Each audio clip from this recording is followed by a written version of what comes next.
मोठी गोष्ट असू द्या, अशक्य नाही. या जगात झाडांची पाने सुद्धा जो हलवतो, सर्वांचे रक्षण करतो, असे स्वामी महाराज माझ्या मागे होते, आहेत आणि राहणारच. सर्वजणांनी हा तारक मंत्र म्हणायला सुरुवात करावी. जमेल तसं जेव्हा वेळ मिळेल तेव्हा बसता उठता, काम करताना, झोपताना, लहान मुलांना भरवताना, जेवण बनवताना, तुम्हाला जेव्हा आठवेल तेव्हा बोलत राहायचे. एकदा का तारक मंत्र बघून वाचायला सुरुवात केली की हळूहळू पाठांतरी होऊन जाते. फक्त मंत्र म्हणायला सुरुवात करा आणि सतत चालू ठेवा. रोज कुठल्या ना कुठल्या मार्गाने स्वामी आपल्याबरोबर नेहमी असतात आणि नेहमी राहतील. फक्त आपण हे लक्षात आणले पाहिजे की स्वामी सदैव माझ्या बरोबर आहेत. चला तर मग अतिप्रभावशाली स्वामी तारक मंत्राकडे वळूया. तुम्हाला जमेल तसे कुठलीही चाल लावून बोलू शकता. आपले स्वामी फक्त माणसाच्या मनातले भाव बघतात. मंत्र अशा प्रकारे आहे. निशंक होई रे मना, निर्भय होई रे मना, प्रचंड स्वामी बळपाठीशी, नित्य आहे रे मना. अतर्क्य अवधूत हे स्मर्तगामी, अशक्य ही शक्य करतील स्वामी. जिथे स्वामी चरण तिथे न्यून्य काय, स्वय भक्त प्रारब्ध घडवी ही माय. आज्ञे विना काळ ही नानी त्याला, परलोकी ही ना भीती तयाला. उगाची भीतोसी भय हे पळू दे, वसे अंतरी ही स्वामी शक्ती कळू दे. जगी जन्म मृत्यू असे खेळ ज्याचा, नको घाबरूस तू असे बाळ त्याचा. खरा होई जागा श्रद्धे सहित, कसा होसी त्याविन तू स्वामी भक्त. आठव कितीदा दिली त्यानी साथ, नको डगमगू स्वामी देतील हात. विभूती नमन नाम ध्यानार्धी तीर्थ, स्वामीच या पंचामृतात हे तीर्थ घेई आठवी रे प्रचिती. ना सोडती तया जया स्वामी घेती हाती. श्री स्वामी समर्थ. झालेली सेवा स्वामी चरणी अर्पण करून आपण आजचा व्हिडिओ इथे संपवूया. आज आपण खरी भक्ती म्हणजे नेमके काय, स्वामी समर्थ महाराज काय म्हणतात, हे आपण या व्हिडिओच्या माध्यमातून जाणून घेणार आहोत. चला तर मग विषयाकडे वळूया आणि आपला संपूर्ण व्हिडिओ बघूया. आपले स्वामी समर्थ महाराज अनेक घटना प्रसंगातून समाजाला विविध बोध शिकवण उपदेश करत असतात. स्वामींची लीला ह्या अद्भुत आणि अचंबित करणाऱ्या आहेत. ज्या व्यक्तींना स्वामींचा अनुभव आला आहे, प्रचिती आली आहे, त्या व्यक्तींना याचा प्रत्यक्ष अनुभव वास येतो. अक्कलकोट येथे स्वामी सुमारे 22 वर्ष होते. या काळात त्यांनी हजारो आर्त, अर्थार्थी, जिज्ञासू आणि मुमुक्षू यांच्या मनोकामना पूर्ण केल्या. दुष्टांना सुष्ट बनवले, ढोंग्यांचे ढोंग उघडून करून अज्ञ जनांना खऱ्या ईश्वरनिष्ठाची ओळख करून दिली. अशा प्रकारे विस्कटलेली घडी पूर्ववत बसवण्यासाठी, निष्ठावान भक्तांना आत्मानंदाची प्राप्ती करून देण्यासाठी आणि जगात सधर्म, सुसंस्कृती आणि भक्तिप्रेमाची गुढी उभारण्यासाठी अनंत लीला केल्या असे म्हटले जाते. अशाच एका प्रसंगात स्वामींनी खरी भक्ती म्हणजे नेमके काय याबाबत बोध दिला. नेमके काय घडले पाहूया. एकदा स्वामी विश्राम करत असताना बाळाप्पा त्यांचे पाय चेपत असतात. तेवढा स्वामी एकदम जागे होऊन लोण्याची मागणी करतात. लोणी खाऊन संतुष्ट होऊन स्वामी बाळाप्पाला भक्तीचा अर्थ विचारतात. बाळाप्पा प्रांजळपणाने स्वामीवरच तो प्रश्न फिरवतात. स्वामी म्हणतात की भक्ती म्हणजे ईश्वराला वाहून जाणे. आयुष्य आपले नसून ईश्वराचे असे मानून तन, मन आणि धनाने केलेले समर्पण म्हणजे भक्ती. दुसरीकडे एक गोसावी जलधर रोगाने ग्रस्त होता. त्या रोगामुळे त्यांच्या पोटा सदैव कळा निघायच्या. पण त्यांची द्वारकेला जाऊन द्वारकनाथांचे दर्शन करावे अशी तीव्र इच्छा होती. मृत्यूपूर्वी द्वारकेला जाऊन कृष्ण दर्शन करायचे असा निश्चय गोसावी करतो. द्वारकेला जाताना रात्री स्वामी संन्यासी रूपात गोसाव्याला स्वप्नात दृष्टांत देतात आणि अक्कलकोटला बोलवतात. गोसावी थोडा विचार करून अक्कलकोटला येतो. स्वामी त्याला पाहिल्याबरोबर विचारतात की क्यों द्वारका जा रहे थे ना, यहाँ अक्कलकोट कैसे पहुंचे? स्वामींच्या प्रश्नांची गोसावी विस्मित होतो. गोसाव्याची अवस्था पाहून स्वामी म्हणतात की हमने ही बुलाया था. खऱ्या भक्ताची तळमळ जाणल्याशिवाय आम्ही कसे राहणार? श्रीकृष्णाच्या दर्शनाची गोसाव्याची मनोकामना स्वामी पूर्ण करतात. गोसावी धन्य होतो. गोसावी म्हणतो की माझी इच्छा पूर्ण झाली आहे. आता देवाज्ञा झाली तरीही काही हरकत नाही. ही वेळ अजून आली नाही. असे सांगून स्वामी गोसाव्याला एका झाडाचा पाला देतात. हा पाला रोज वाटून खात जा. काही दिवसांनी गोसावी रोगमुक्त होतो. स्वामी म्हणतात की अनन्य भाव भक्ती असलेल्या शिष्याची मनोकामना आम्हाला पूर्ण करावीच लागते. ज्याची भक्ती पक्व दिशेला गेलेली असते त्याची कामना गुरु स्वतः पूर्ण करतात व स्वामी असेच आपल्या पाठीमागे कायमस्वरूपी आहेत.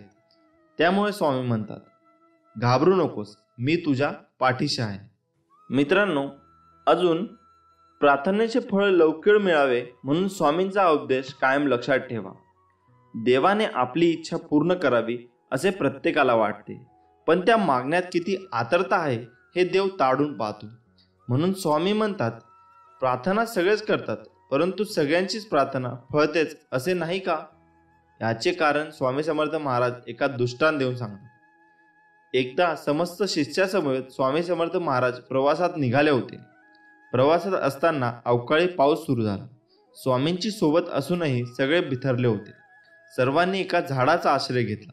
सगळेजण पाऊस थांबण्याची वाट पाहत होते, परंतु पावसाचा जोर वाढतच चालला होता.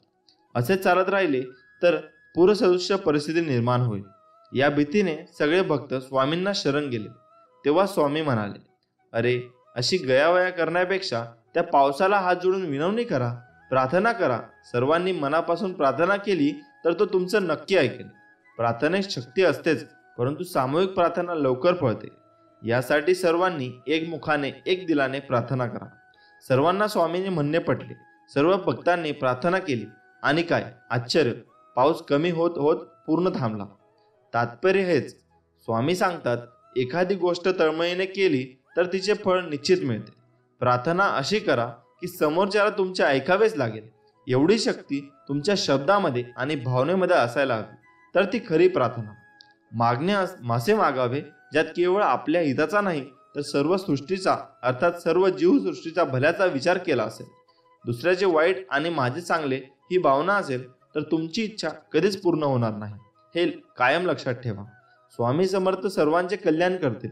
त्यासाठी आपणही समतेने, ममतेने, आपुलकीने सर्वांचा विचार करायला हवा. श्री स्वामी समर्थ. जय जय स्वामी समर्थ. मित्रांनो, अक्कलकोटमध्ये स्वामींचा रोज दरबार भरत असे. स्वामी भक्त अक्कलकोटमध्ये येत होते. स्वामींनी 22 वर्ष अक्कलकोटमध्ये वास्तव्य केले. या कारकिर्दीमध्ये ओळ्याला कधी महत्त्व दिले नाही. स्वामींना या सर्व गोष्टींची अत्यंत चीड होती, राग होता.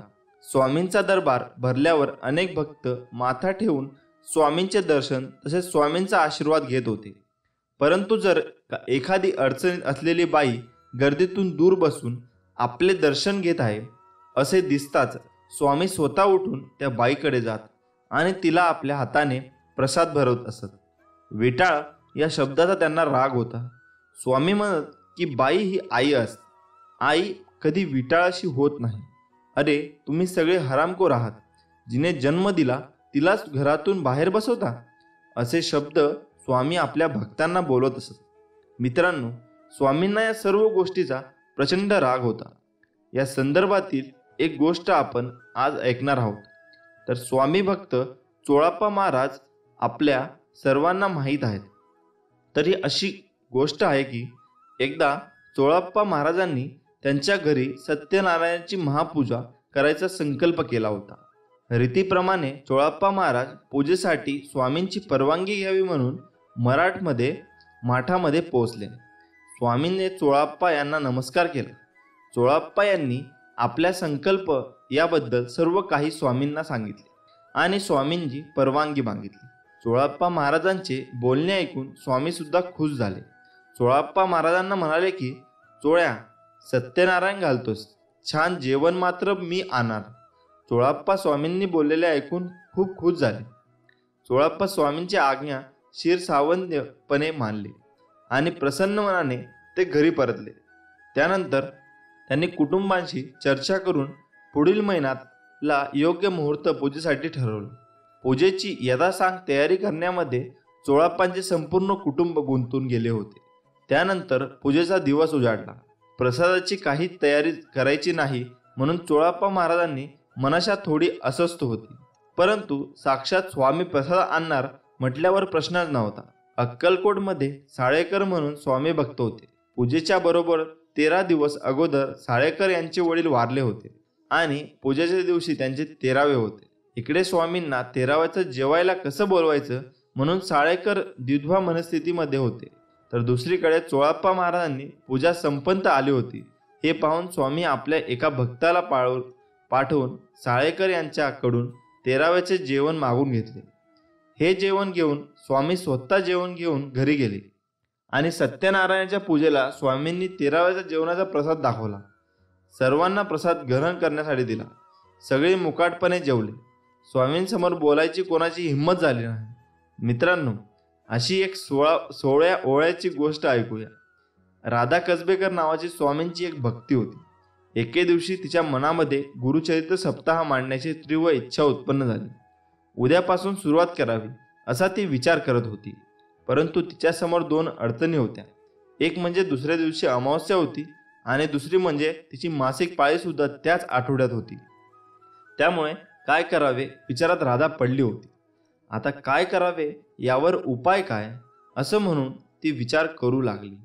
शेवटी तिने स्वतः जाऊन स्वामींना विचारायचे ठरवले आणि ती स्वामींकडे पोहोचली. मठामध्ये गेल्यावर स्वामींना नमस्कार करून काही विचारायच्या आतच स्वामी तिच्यावर गरजले. राधे, हे अडचण अमावस्या तुमच्या लोकांसाठी असे काही नाही. आमच्याकडे बघ, सगळे कसे स्वच्छ आणि लखलखीत. जाऊन गुरुचरित्र वाचण्या अगोदर माझ्यासाठी पेलावर दूध ठेवायला विसरू नकोस आणि वाचून झालं की ते पिऊन टाक. अडचण बीडचण कुछ नाही जाओ इधर से. स्वामींचा उपदेश ऐकल्यानंतर राधा तेथून निघून गेली. त्यानंतर स्वामींनी सांगितल्याप्रमाणे तिने गुरुचरित्र मांडले. पेलावर दूध सुद्धा ठेवले. तिचा सप्ताह सुरळीत पार पडला आणि उद्यापनाच्या 2 दिवसानंतर तिची मासिक पाळी सुद्धा झाली. श्री स्वामी समर्थ. मित्रांनो, स्वामी सुद्धा विटाळ सोळे ओळे या गोष्टींचा प्रचंड राग होता. स्वामी अनेक लीला दाखवून भक्तांच्या मनातला अंधविश्वास अंधश्रद्धा धुडकावून लावत होते. स्वामींनी आपल्या भक्तांना मार्गदर्शन करताना अशा प्रकारच्या अंधश्रद्धेवर प्रहार केले. या कलियुगामध्ये चमत्काराशिवाय नमस्कार नाही हे तत्व ते पूर्णपणे जाणून होते. म्हणून त्यांनी आपल्या रजल्या गाजल्या भक्तांसाठी चमत्कार केले. परंतु प्रामुख्याने त्यांचा भर होता तो म्हणजे समाज सुधारणेवर आणि समाज प्रबोधनावर. बकऱ्याच्या कोंबड्याचा बळी देऊन देवाला प्रसन्न करणे त्यांना अजिबात मान्य नव्हते. कोणी खेळण्यासाठी किंवा मनोरंजनासाठी जरी हातात पत्ते घेतले तरी देखील त्यांना ते सहन होत नसे. दगडाला शेंदूर फासून गोरगरिबांना फसवणाऱ्या तर त्यांनी नेहमीच धिक्कार केला. एकदा जर अशा प्रकारे शेंदूर फासून देव बनवलेल्या दगडावरच त्यांनी लघुशंका केली. असे आपले स्वामी कायमच अंधश्रद्धेवर पार करत राहिले. म्हणून मित्रांनो, श्रद्धा आणि विश्वास ही भक्तीची 2 रूपे आहेत. किंबहुना भक्तीमध्ये श्रद्धा आणि विश्वास हे 2 रंग मिसळले आहेत. परंतु भक्ती आणि श्रद्धा आणि अंधश्रद्धा यांच्यातील सीमारेषा अतिशय पुसट आहेत. म्हणून आपली श्रद्धा केव्हा आणि कशी अंधश्रद्धेमध्ये बदलते हे लक्षात सुद्धा येत नाही. म्हणूनच म्हणतात ना, श्रद्धा असावी ना अंधश्रद्धा असू नये. मित्रांनो, तुम्हाला माहीत आहे का, स्वामी समर्थ महाराजांनी अन्नपूर्णा स्वरूप का धारण केले हे आज आपण जाणून घेणार आहोत. स्वामी समर्थ महाराजांची लीला अगाध असल्याचा प्रत्यय अनेकांना आला आहे. आजच्या काळातही स्वामींचे अनुभव आलेली माणसे हजारोंच्या संख्येने आपल्याला पाहायला मिळते. स्वामी कृपेचा कृत्य भाव प्रत्येकाच्या बोलण्यात वागण्यात आल्याचे प्रकाशाने दिसून येते. स्वामी समर्थ महाराजांनी अनेक भक्तांना वेळोवेळी मदत केल्याने दिसून येते. अनेक कथा अनुभव यातून स्वामी समर्थ महाराज आपल्या भक्तांना कधी एकटे पडू देत नसत. हेच स्पष्ट होते, भिवू नकोस, मी तुझ्या पाठीशी आहे. हा केवळ विश्वासाचा मंत्र नाही तर स्वामींचा शुभाशीर्वाद आहे. अशक्य ही शक्य करतील स्वामी. अशी अनेकांची आजही श्रद्धा आहे. अशाच एका प्रसंगात भक्तासाठी स्वामी समर्थ महाराजांनी अन्नपूर्णा रूप धारण केले. स्वामींच्या या अन्नपूर्णा स्वरूपाचे पूजन ठिकठिकाणी केले जाते. नेमके काय घडले जाणून घेऊया. मित्रांनो, स्वामी कथेमध्ये रमून जाण्याआधी जर आपल्या चॅनलवर नवीन असाल तर सबस्क्राईब केलं नसेल तर लगेच सबस्क्राईब करा, म्हणजे तुम्हाला आपल्या स्वामींचे नवनवीन कथा ऐकायला मिळतील. चला तर मग विषयाकडे वळूया. मित्रांनो, अन्नपूर्णा ही पार्वतीचा अवतार आहे. भारतीय संस्कृती परंपरानुसार घरातील सर्वांना पोटभर खाऊ घालणाऱ्या गृहलक्ष्मींना अन्नपूर्णा मानले जाते. अक्कलकोटच्या स्वामी समर्थ महाराजांनी अशा एका प्रसंगी सेवेकराचा प्रसाद भोजन दिले. झाले असे की कोनाळे गावाच्या रानातून जाताना स्वामींबरोबर श्रीपाद भटासह सुमारे 100 सेवेकरी होते. दिवसभर चालून चालून त्या सर्वांना खूप भूक लागली होती. आणखी काही अंतर थोडे चालून पार केल्यानंतर स्वामी एका शेतात बसले. स्वतः स्वामी आलेत म्हटल्यावर तेथील शेतकऱ्यांनी स्वामीला फलाहार दिला, पाणी दिले. स्वामींना फलाहार ग्रहण केला. मात्र इतरांच्या भोजनाचे काय, हा प्रश्न सर्वांनाच पडला. तेवढ्यात स्वामी सर्वांना म्हणाले की त्या आम्र वृक्षाखाली जा. श्रीपाद भटासह आलेल्या सेवेकऱ्यांना वाटले की तेथे कोणीतरी जेवण देईल. श्रीपाद भटांना मात्र स्वामींवर पूर्ण श्रद्धा होती, विश्वास होता. श्रीपाद भट काही न बोलता त्यातील काही सेवेकऱ्यांना घेऊन आम्र वृक्षाखाली गेले.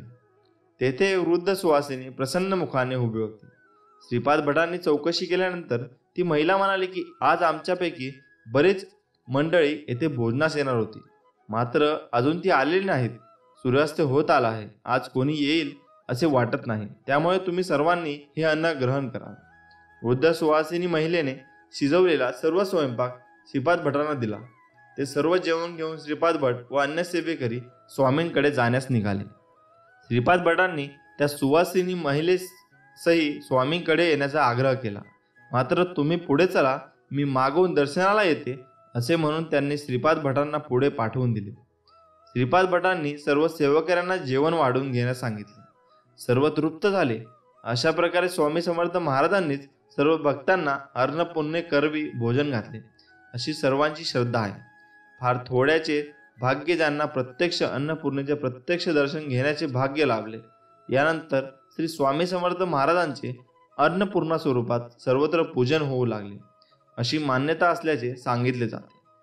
त्यामुळे स्वामी समर्थ कायम आपल्या पाठीशी असतात. नमस्कार मित्रांनो, आज आपण जाणून घेणार आहोत श्री गुरुचरित्राचे चमत्कारिक फायदे. पहिली गोष्ट म्हणजे गुरुचरित्र वाचणारी व्यक्ती मुळातच खूप भाग्यवान व पुण्यवान असते.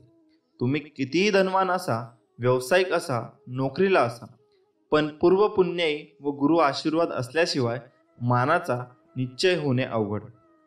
गुरुचरित्र हा ग्रंथ अत्यंत लोकप्रिय असून दत्त संप्रदायकांनी त्याला वेदाची मान्यता दिलेली आहे. या ग्रंथाचे 52 अध्याय असून ओवी संख्या 7491 इतकी आहे. काही ग्रंथात 53 अध्याय आहेत व त्यांची विभागणी ज्ञानकांड, कर्मकांड आणि भक्तिकांड अशी केलेली आहे. दत्तावतार श्री नरसिंह सरस्वती यांच्या प्रेरणेनेच गुरुचरित्र लिहिले गेले. या ग्रंथाचे पारायण केल्याने एखाद्या गंभीर संकटातून बाहेर पडण्याचा मार्ग सापडतो, अशी मान्यता आहे. या ग्रंथाच्या वाचण्याने कुठल्याही प्रकारचे आधिव्याधी आजार यांच्या वाचनाने नष्ट होते.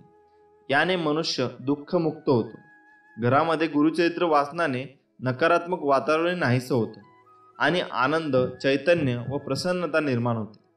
पितृदोष व वास्तुदोष यावरही उपाय म्हणून गुरुचरित्र पारायण केल्यास प्रभावी अनुभव येतात.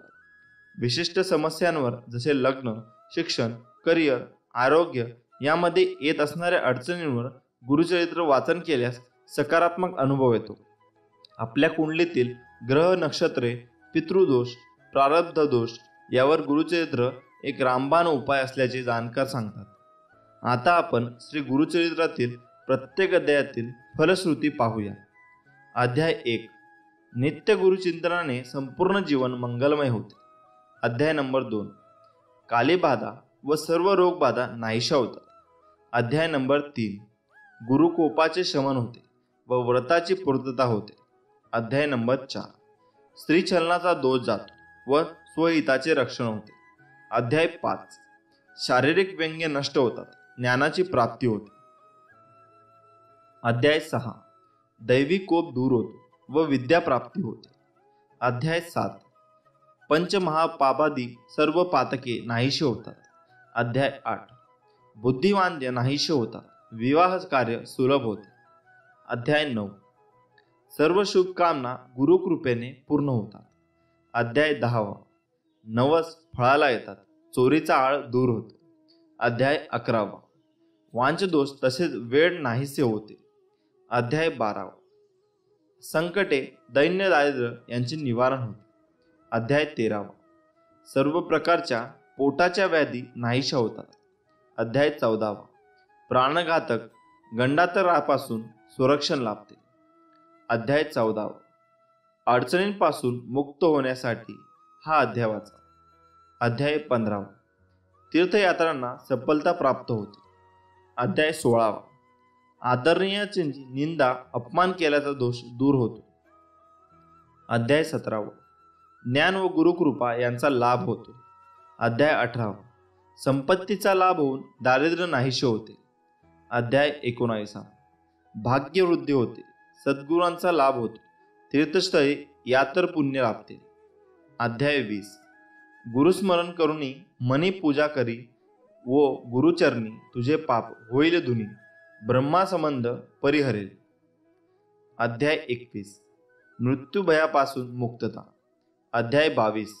वांझपण दूर होते, बाळंतिणीला चांगले दूध येते. अध्याय 23. पिछाच बाधा नष्ट होते, राजमान्यता प्राप्त होते. अध्याय 24. भ्रम व वैचारिक गोंधळ दूर होऊन मनशांती लाभते. अध्याय 25. अपात्र लोकांचा संपर्कात त्यांचे दुष्परिणाम टळतात. अध्याय 26. शत्रू निशब्रह्म होऊन शरण होतात. अध्याय 27. गर्व नष्ट होऊन चित्त शुद्ध होते, विद्वानांचा छळ दोषांची निवृत्ती. अध्याय 28. वाईट कर्माचे दोष दूत होतात, संतप्त सापडतो. अध्याय 29. श्रीछलदोष वासना दोष दूर होऊन पावित्र्य लाभते. अध्याय 30. कुमारिकांना इच्छित पतीचा प्राप्ती होते, सौभाग्य वृद्धी होते. अध्याय 31. पतीवर येणारे विघ्न टळतात. अध्याय 32. वैधव्याचे दुःख टळते अथवा सुसह्य होते. अध्याय 33. वचनभंग व व्यभिचार दूर होऊन सद्गती लाभते. अध्याय 34. प्राणसंकटाचे निवारण होऊन आयुष्य वृद्धी होते. अध्याय 35. हरवलेले नष्ट झालेले पुन्हा प्राप्त होते, तुटलेले संबंध जुळतात. अध्याय 36. चुकीच्या समजुती जाऊन अंतःकरण शुद्ध होते. अध्याय 37. मूढवृद्धी नष्ट होऊन योग्य ज्ञान व ब्रह्मप्राप्ती होते. अध्याय 38. निंदा करणारे शरण येतात, अन्नपूर्णा नित्य प्रसन्न राहते. अध्याय 39. सद्गुरूंची प्राप्ती होऊन योग्य मार्ग सापडतो. अध्याय 40. कुष्ठरोग नाहीसा होऊन शरीर निकोप होते. अध्याय 41. सद्गुरूंची प्राप्ती होऊन योग्य मार्ग सापडतो. अध्याय 42. विद्या व फलाची प्राप्ती होऊन कर्तबगारीला यश येते. अध्याय 43. गर्व व क्रोध नाहीसा होऊन ऐश्वर्याची प्राप्ती होते. अध्याय 44. मनातील भ्रम दूर होऊन योग्य मार्ग लाभतो. अध्याय 45. कुष्ठरोग नाहीसा होतो, गुरुनिष्ठ सफल होते, बुद्धी वाढते. अध्याय 46. चिंतांची स्थिरता लाभते, ज्ञानाची प्राप्ती होते. अध्याय 47. पक्षपाताचा दोष नाहीसा होऊन समत्वबुद्धी प्राप्त होते. अध्याय 48. गुरुनिष्ठास विपुल समृद्धी प्राप्त होते, विघ्ने टळते. अध्याय 49. तीर्थक्षेत्राबद्दल आदर वाढतो, सर्व पापांचे समान होते. अध्याय 50. ग्रंथीरोग त्वचारोग नष्ट होऊन शरीर सुख लाभते. अध्याय 51. सुख समृद्धी व अंती मोक्ष प्राप्ती होते. अध्याय 52. श्रद्धेला चांगली फळे येतात व संपूर्ण ग्रंथ वाचनाचे फळ मिळते. हे सगळे चमत्कारिक फायदे आहेत गुरुचरित्र वाचण्याचे. माणूस जेवढा आदराने थकत नाही त्यापेक्षा जास्त विचाराने थकतो. म्हणून हसत राहा, विचार सोडा, स्वामींच्या नामस्मरणात राहा. आपण हवं तर जीवन आहे हीच संकल्पना मनी बाळगा व जीवन निसंकोच जगा आणि सदैव लक्षात असू द्या. अशक्य हे शक्य करतील स्वामी. म्हणून स्वामी म्हणत असतात की भिवू नकोस, मी तुझ्या पाठीशी आहे बाळा, भिवू नकोस, मी तुझ्या पाठीशी आहे. हे स्वामी समर्थांचे एवढं वाक्य पुरेसं आहे कोणत्याही अडचणीवर विजय मिळवण्यासाठी. आपल्या मनामध्ये भक्ती आणि विश्वास असेल तर या जीवनात कोणतीही गोष्ट अशक्य नाही आहे. श्री स्वामी समर्थांची भक्ती करा, म्हणजे या सगळ्या संकटातून आपल्याला मुक्ती मिळेल. प्रत्येक गोष्ट आपल्या मनासारखी घडली असती तर जीवनात कोणताही दुःख राहिलं नसतं. जीवनात दुःखच जर उरलं नसतं तर खरं सुख कोणाला कधी कळलं नसतं. उद्या काय होईल हे आज कोणालाच माहीत नसते. म्हणून आज आनंदात जगावे. श्री स्वामी समर्थ म्हणतात, आयुष्यात नेहमी समाधानी राहा, खूप सुखी व्हाल. तू फक्त आपल्या कर्मावर विश्वास ठेव. तुझ्या आयुष्यात कितीही संकटे आली तरी तुला योग्य मार्ग सापडेलच. या जीवनात काही वेळा नियती तुम्हाला मुद्दाम अनपेक्षित अडचणीत अडकवते. ते फक्त तुम्हाला दाखवून देण्यासाठी की आपलं कोण आणि परक कोण. या जीवनात तू कोणाला फसवू नकोस, कोणाला दुःख देऊ नकोस. प्रयत्न करत राहा. नेहमी मी आहे तुझ्या पाठीशी, तुझी फसवणूक होऊ देणार नाही. स्वतःला सुधारण्यात इतके व्यस्त व्हा की दुसऱ्याच्या चुका शोधण्या इतका तुम्हाला वेळच नाही मिळाला पाहिजे. जोपर्यंत आपण हरण्याचा विचार करत नाही तोपर्यंत आपल्याला कोणी हरू शकत नाही. हे एकदा मनाशी पक्के केले की आपण जिंकणार हे नक्की. निंदेला घाबरून आपलं ध्येय सोडू नका, कारण आपलं ध्येय साध्य होताच निंदा करणाऱ्यांची मतं बदलतात. रोज सकाळी उठल्यानंतर तुमच्याकडे 2 पर्याय असतात. स्वप्न बघत परत झोपा, नाहीतर त्या स्वप्नांच्या मागे लागा. आपल्यामध्ये फक्त एकच कमतरता असते, ती म्हणजे आपण गोष्टी करतो कमी आणि बोलतो जास्त. तुमचं यश यावरून ठरवा की तुम्हाला ते मिळवण्यासाठी काय गमवावं लागलं आहे. मी बघितलंय की आपण जेवढी जास्त मेहनत करतो तितकं आपलं भाग्य आपल्याला साथ देतं. या जगात यशस्वी होण्याचा सर्वात चांगला मार्ग म्हणजे जो सल्ला आपण दुसऱ्यांना देतो त्यावर आपण स्वतः काम करणं. आपली सर्वात मोठी चूक म्हणजे हार मानणं. यशस्वी होण्याचा सर्वात चांगला मार्ग म्हणजे प्रत्येक वेळी अजून एकदा प्रयत्न करणे. श्री स्वामी समर्थ. जय जय स्वामी समर्थ.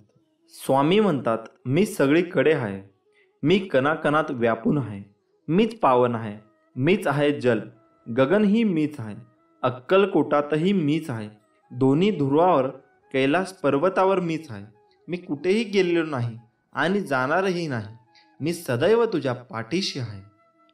माझ्या प्रिय भक्ता, नको होऊ निराश, मी आहे तुझ्या जवळपास. झाकून तुझे नयन कर चिंतन, बघ मी आहे तुझा विश्वास. नेहमी लक्षात ठेवा, आपल्याला खाली खेचणारे लोक आपल्यापेक्षा खालच्या पायरीवर असतात. एकदा कर्तृत्व सिद्ध झालं की संशयाने बघणाऱ्यांच्या नजरा आपोआप आदरानं झुकतात. आयुष्यात एकदा तरी वाईट दिवसांचा सामोरे गेल्याशिवाय चांगल्या दिवसांची किंमत कळत नाही. मित्रांनो, जग तुम्हाला नावे ठेवण्यात व्यस्त असते, तुम्ही फक्त नाव कमविण्यात व्यस्त राहा. पराभवाची भीती बाळगू नका. एक मोठा विजय तुमचे सर्व पराभव पुसून टाकतो. गर्दीचा हिस्सा नाही तर गर्दीचं कारण बनायचं. तुम्हाला कोणाच्या मागे बोलण्याची त्रास होत असेल तर एक गोष्ट मनात आणा, माझ्या मागे कोण काय बोलतं याने मला काहीच फरक पडत नाही. माझ्यासमोर काही बोलण्याची त्यांची हिंमत नाही, यातच माझा विजय आहे.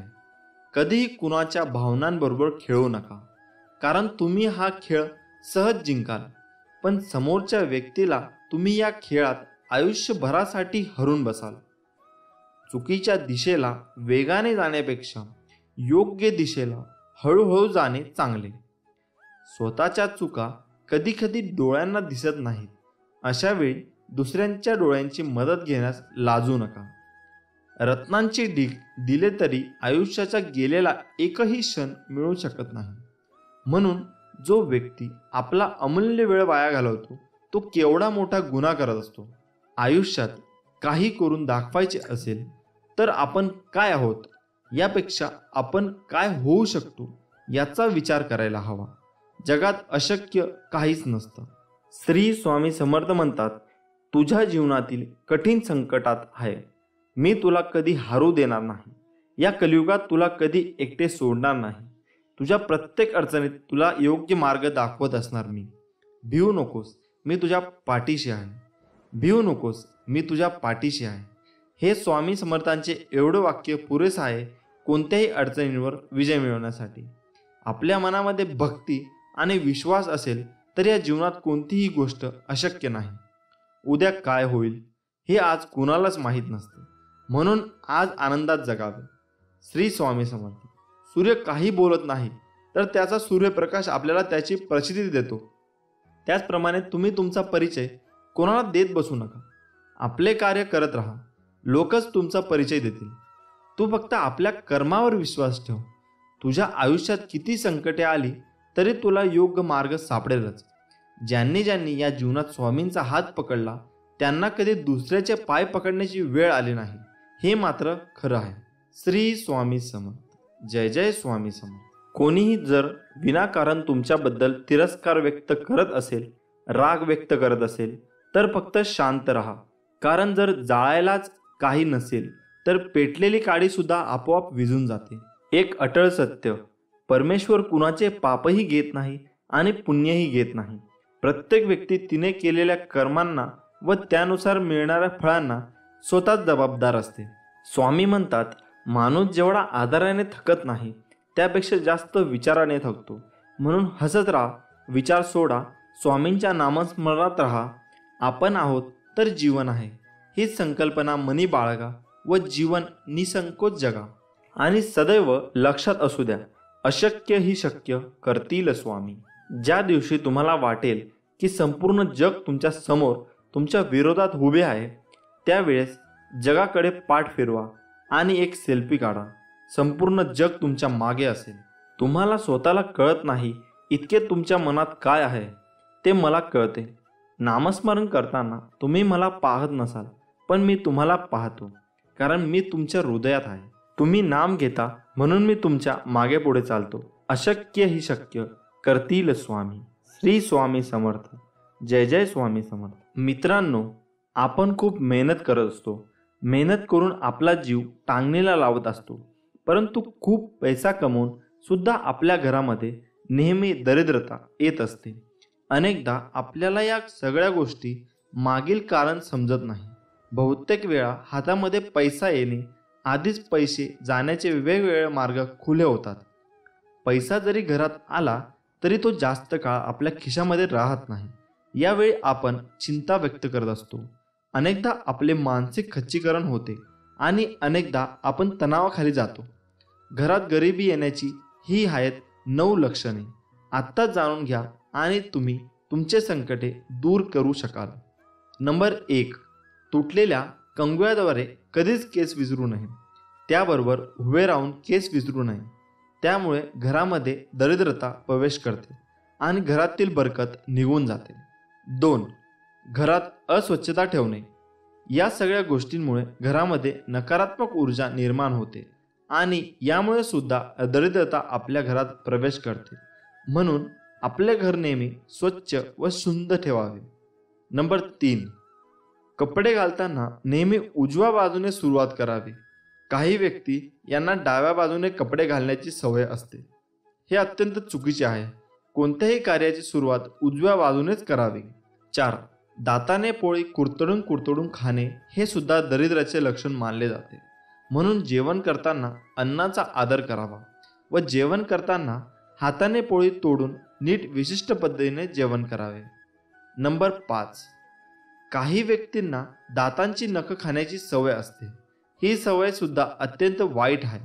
असे केल्याने घरामध्ये दरिद्रता निर्माण होते व आपल्या घरामध्ये कोणत्याही प्रकारची बरकत राहत नाही. नंबर 6, जर तुम्ही कपडे विकत घेण्यास सक्षम असेल तरीही तुम्ही फाटलेले कपडे घालत असाल तर हे दारिद्र्याचे लक्षण आहे. ज्या व्यक्तीकडे गरीब आहेत त्यांनी नवीन कपडे घेण्याची परिस्थिती नाही, अशा व्यक्तीने जर फाटलेले तुटलेले मळके कपडे घातले तर काही हरकत नाही, कारण की त्यांची नवीन कपडे घेण्याची परिस्थिती नाही. म्हणून जर तुमची परिस्थिती चांगली असून सुद्धा जर तुम्ही फाटलेले घाणेरडे कपडे घालत असाल तर यामुळे तुमच्या जीवनामध्ये दारिद्र्यता येऊ शकेल. म्हणून अशा प्रकारचे कपडे सुद्धा शक्यतो घालू नये. नंबर 7, सकाळी सूर्योदयानंतर सुद्धा झोपून राहणे हे दारिद्र्याचे एक लक्षण आहे. सकाळी आणि संध्याकाळी माता महालक्ष्मी आपल्या घरात प्रवेश करत असते. जर अशा वेळी आपण झोपलेले असू तर माता महालक्ष्मी आपल्या घरामध्ये प्रवेश न करताच निघून जाते आणि यामुळे आपल्या घरामध्ये सुख शांती वैभव येत नाही. त्याचबरोबर अलक्ष्मी म्हणजे गरिबी भरपूर प्रमाणामध्ये येऊ लागते. म्हणून सूर्योदयापूर्वी उठून घराची स्वच्छता करून माता महालक्ष्मीचे स्वागत करावे. पिण्याचे पाणी रात्री होडे अजिबात ठेवू नये. हे सुद्धा दरिद्र येण्याची लक्षणे मानले जाते. म्हणून पिण्याचे पाणी नेहमी झाकून ठेवायला हवे. नंबर 8, दारासमोर चप्पल जर उलट्या असतील तर त्यांना आपण सरळ करायला हव्यात.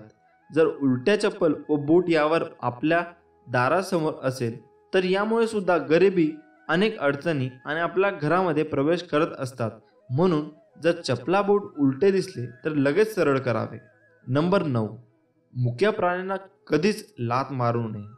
असे केल्याने आपल्या घरामध्ये विविध अडचणी निर्माण होऊ शकतात. त्याचबरोबर आपल्या घरामध्ये हे पाहुणे येतात, त्यांच्याशी नेहमी चांगले वागायला हवे. त्यांच्याशी कधीही वाद घालू नये. कारण की भारतीय संस्कृतीमध्ये जे पाहुणे आपल्या घरी येत असतात ते प्रत्यक्ष देवस्वरूप आपण त्यांना मानत असतो. भारतीय संस्कृतीमध्ये अतिथी देवो भव असे म्हटले जाते. कारण की पाहुण्यांना आपण देवाचा दर्जा देत असतो. म्हणून जर तुमच्या घरी कोणतेही पाहुणे आले तर त्यांना मान सन्मान अवश्य करा. त्यांना अपमानित करू नका. त्यामुळे सुद्धा तुमच्या घरातील दरिद्रता प्रवेश करू शकते. आपल्या घरामध्ये नेहमी सकारात्मक वातावरण निर्माण राहील याची काळजी सुद्धा आपण घेणे गरजेचे आहे. कारण की ज्या घरामध्ये नेहमी सकारात्मक वातावरण राहते त्या घरामध्ये माता महालक्ष्मी व अन्य देवी देवता नेहमी वास्तव्य करतात. म्हणून आपल्या घरातील वातावरण नेहमी सकारात्मक ठेवा आणि नेहमी परिश्रम करून आपल्या घरामध्ये माता महालक्ष्मीचे आगमन आनंदाने करा. अवधूत चिंतन. श्री गुरुदेव दत्त. श्री स्वामी समर्थ. उगाची भीतोसी भय हे पळू दे, जवळ उभी स्वामी शक्ती कळू दे. जगी जन्म मृत्यू असे खेळ ज्याचा, नको घाबरू तू असे बाळ त्याचा. नमस्कार मित्रांनो, आपले स्वामी काय सांगतात? आयुष्यात नेहमी लक्षात ठेवा, आपल्यामुळे दुसऱ्याच्या डोळ्यात पाणी येणे हा सर्वात मोठा गुन्हा आहे आणि आपल्यासाठी कोणाच्या डोळ्यात पाणी येणे हे सर्वात मोठे यश आहे.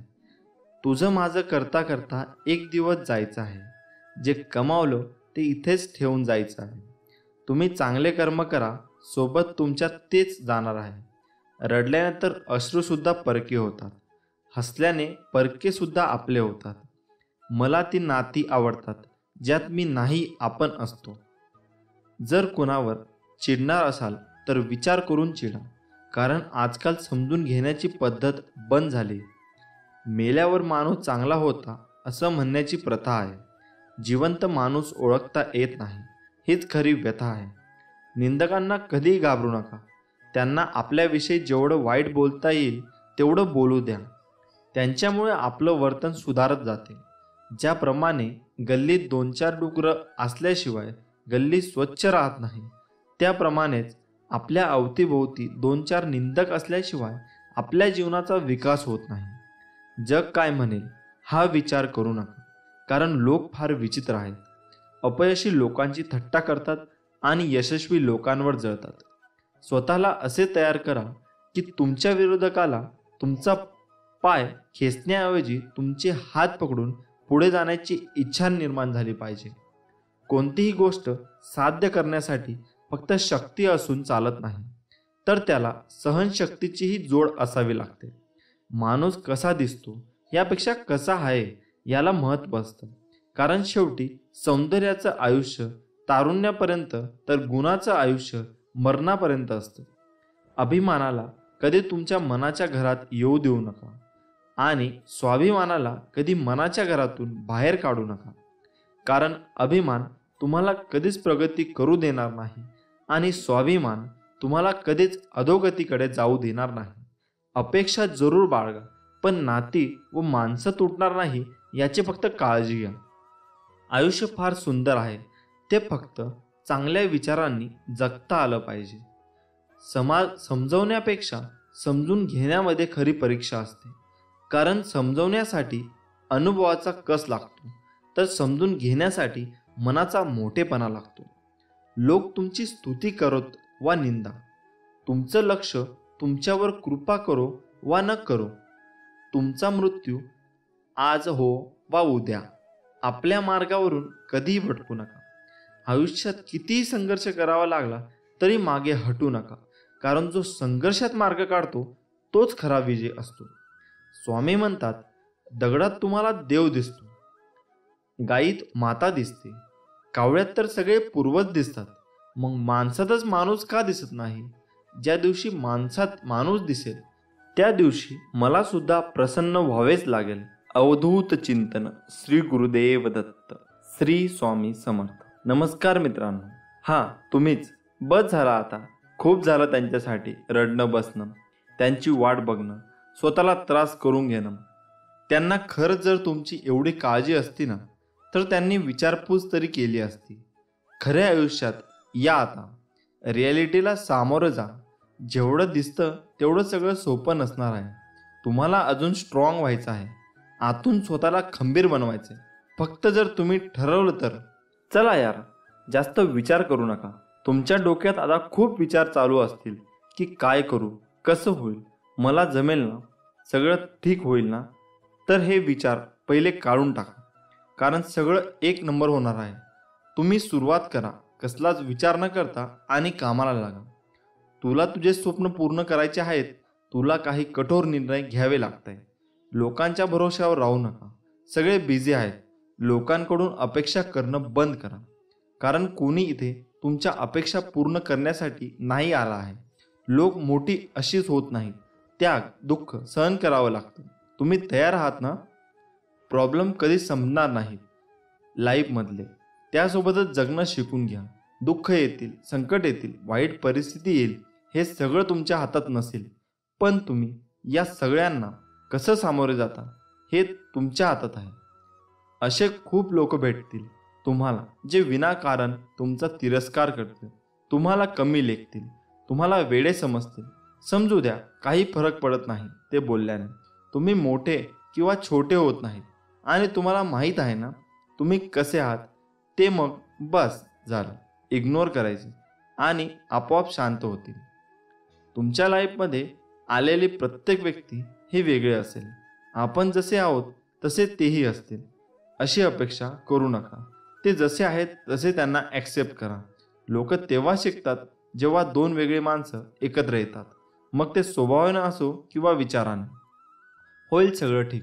तुमच्या लाईफमध्ये जे प्रॉब्लेम आहेत ते फक्त काही वेळेसाठी असतात. थोडा वेळ लागतो, पण त्याचं उत्तर मिळेल तुम्हाला. ज्यांनी तुम्हाला फसवलं त्यांना पण शिक्षा भेटते. तुम्ही काही करू नका, कारण तुम्ही आणि ते वेगळे आहात. टेन्शन घेणं सोडा रे. आयुष्य असं पटकन डोळ्यासमोरून निघून जातं, कळत सुद्धा नाही. जे आहे त्यात आनंदी राहा. पैसे कमवा, खूप कमवा, पण जे काही आहे ते स्वतःच्या जीवावर कमवा. आणि फक्त कोणाला फसवू नका. मागचा वर्ष संपला आहे, जे काही असेल ते मागेच ठेवून पुढे चला.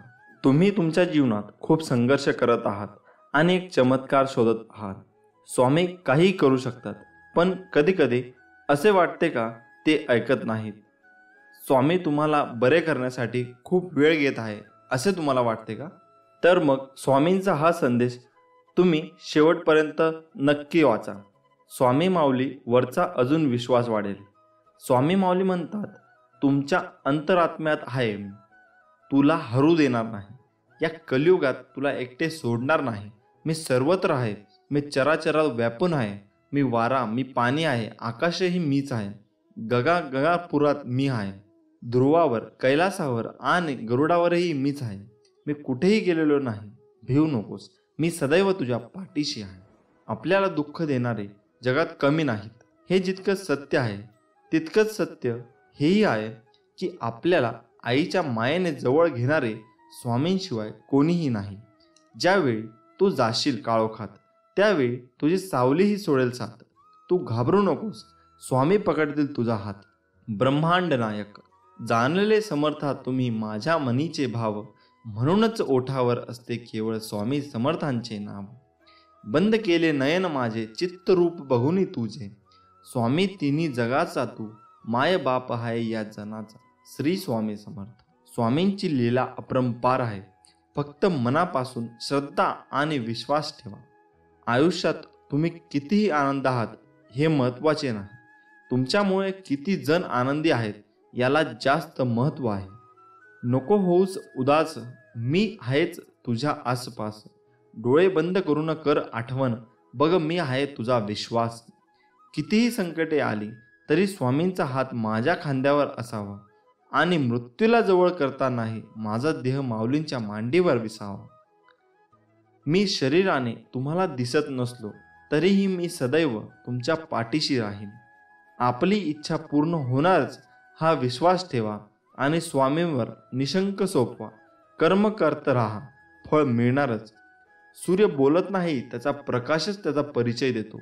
त्याचप्रमाणे तुम्ही तुमच्याबद्दल काही बोलू नका. उत्तम कर्म करत राहा, लोकांचं तुमचा परिचय देतील. तुमच्यामुळे सुखात आहे, कारण तुमचे नाव मुखात आहे. श्री स्वामी समर्थ. भूतकाळात दुःख नसावं, वर्तमान काळाचा अहंकार नसावा आणि भविष्य काळाचा मोह नसावा. ध्येय साध्य करणे कितीही कठीण असो, पण जर आत्मविश्वास असेल तर अशक्य असे काहीच नाही. स्वामी माऊलींचा आधार असला की आयुष्यात कोणत्याही संकटाला सामोरे जाण्याचं बळ मिळतं, आणि आशीर्वाद असला की कोणत्याही कार्यात विजय आपलाच होतो हा अनुभव येतो. जिद्द आणि स्वामींवरील भक्ती अशी ठेवायची की नशिबात नसलेल्या गोष्टीसुद्धा मिळाल्या पाहिजेत. आयुष्यात स्वामी आले, मन स्वामीमय झाले. मनाची भीती गेली, मन निशंक झाले. जिथं वासना संपली तिथे माझ्या भगवंताची कृपा झाली. कोण म्हणतं स्वामी दिसत नाही? स्वामी तर तेव्हा दिसतात जेव्हा कोणीच दिसत नाही. श्री स्वामी समर्थ. जय जय स्वामी समर्थ. कधी कधी तुम्ही खूप मेहनत कराल, जीव तोडून काम कराल, पण त्याचं फळ मिळणार नाही. म्हणून सगळं सोडून नाही द्यायचं, कारण त्यांचा फक्त एक पाऊल पुढे कदाचित त्याचं उत्तर किंवा यश लपलेलं असतं. जीवनात सगळ्याच गोष्टी वाईट घडत असतील, एकही गोष्ट आपल्याला पाहिजे तशी होत नसेल तर रडत नाही बसायचं. कदाचित तुमच्या काम करण्याची पद्धत चुकीची असू शकते, फक्त तेव्हा एकच गोष्ट लक्षात ठेवा, जर बाकीचे करू शकतात तर मी का नाही. जेव्हा खूप लोक तुम्हाला फसवतील, धोका देतील, आपल्यासोबत वाईट वागतील, तेव्हा आपण स्वतःलाच कोसत बसू की नेहमी मीच का, माझ्यासोबत असं का होतं नेहमी, मीच एवढा अनलकी कसा आहे. तर तसं काही नसतं, फक्त ती वेळ तशी असते. तेव्हा थोडा वेळ द्या स्वतःला सावरायला. कोणी कुठे पळून जात नसतात, सगळे असतात आपल्यासोबत, जास्त करून आई बाबा. एक वेळ येते जेव्हा आपल्याला नाही कळत की आपण काय करतोय, आपल्याला काय करायचंय, आपण हे का करतोय, पण तेव्हा ते काम करत राहा, कारण तेच तुम्हाला नवीन संधी देत राहतील. किंवा ते करताना तुम्ही काहीतरी नवीन शोध लावू शकता जे तुम्हाला आवडतं. कधी कधी वाटेल की सगळं सोडून कुठेतरी निघून जावं.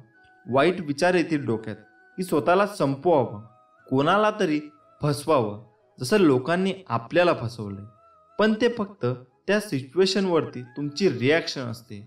म्हणूनच इमोशन्सला कधी आपल्या विरुद्ध वागू देऊ नका. किती काही झालं तरी कारण तुम्ही असला तर सगळं आहे. आज संघर्ष उद्याचे सामर्थ्य निर्माण करतो. विचार बदला, आयुष्य बदलेल.